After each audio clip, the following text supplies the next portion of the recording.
ఆంధ్రజ్యోతి రాధాకృష్ణ ఆదివారం రోజు కొత్త పలుకు పేరుతో ప్రతి అక్షరాన్ని విషం చిమ్ముతూ ప్రజల మెదడులోకి విషాన్ని ఎక్కించాలి, జగన్మోహన్ రెడ్డి గారి క్యారెక్టర్ మీద దెబ్బ కొట్టాలనేటటువంటి ఏకైక లక్ష్యంతో విషం చిమ్ముతూ రాస్తూ ఉంటాడు కొత్త పలుకు.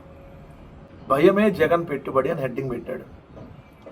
ఇప్పటి వరకు జగన్మోహన్ రెడ్డి గారి రాజకీయ ప్రస్థానం చూస్తే జగన్మోహన్ రెడ్డి గారు ఎవరిని కూడా బెదిరించినటువంటి దాఖలాలు లేవు, ఎవరిని భయపెట్టినటువంటి దాఖలాలు లేవు, ఆయన కూడా ఎప్పుడూ భయపడినటువంటి దాఖలాలు లేవు.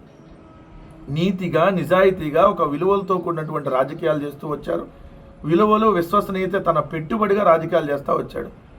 ఓడిపోతే ఓడిపోయా, కానీ తప్పుడు హామీలు ఏ రోజు ఇవ్వలేదు, అదే మా పెట్టుబడి. చెప్పాడంటే చేస్తాడంతే, అదే మా పెట్టుబడి. మాట తప్పే అలవాటు లేదు, మడమ తిప్పే అలవాటు లేదు, అదే మా పెట్టుబడి. విలువలు విశ్వసనీయతే మా పెట్టుబడి. కానీ ఈ రెండు నీచమైనటువంటి దినపత్రికలు లేదంటే ఆ కూటమిలో ఉన్నటువంటి పార్టీలు వాళ్ళ పెట్టుబడి ఏంటంటే ప్రజల్ని భయోందోళనకు గురి చేయడం వాళ్ళ పెట్టుబడి. జగన్మోహన్ రెడ్డి గారు అధికారంలో ఉన్నప్పుడు వీళ్ళు ప్రజల్ని భయాందోళనకు ఎలా గురి చేశారు ఈ కూటమి నాయకులు అంటే 30,000 మంది మహిళలు మిస్ అయ్యారు, వాలంటీర్లు ఎత్తుకుపోయారు వాళ్ళందరినీ. ఇది కదా చేసినటువంటి దుష్ప్రచారం, భయానికి గురి చేసేటటువంటిది అది కదా. ఈ రాష్ట్రం శ్రీలంక అయిపోయింది, అడుక్కు తినిపోతుంది, వెనుజులా అయిపోయింది, రేపొద్దున మీ ఆస్తులన్నీ లాగేసుకుంటారు, అదిగోండి ల్యాండ్ టైటిలింగ్ యాక్ట్, లేని టైటిల్ యాక్ట్ని వీళ్ళు ఉన్నట్టుగా ప్రచారం చేసి మొత్తం ఈ భూములన్నీ జగన్మోహన్ రెడ్డి గారు కాజేస్తున్నారని చెప్పి దుష్ప్రచారం చేసి జనాల్ని భయపెట్టింది ఎవరు? Mister Radhakrishna alias Boothukittu. ఎవరు భయపెట్టింది?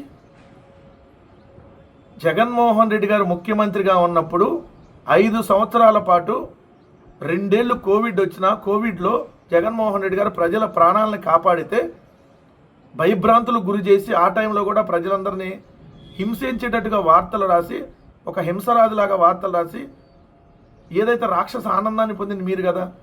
ప్రజల్ని భయాందోళనకు గురి చేసేటటువంటి పెట్టుబడి పెట్టేది మీరు ఈ రోత పత్రికల ద్వారా.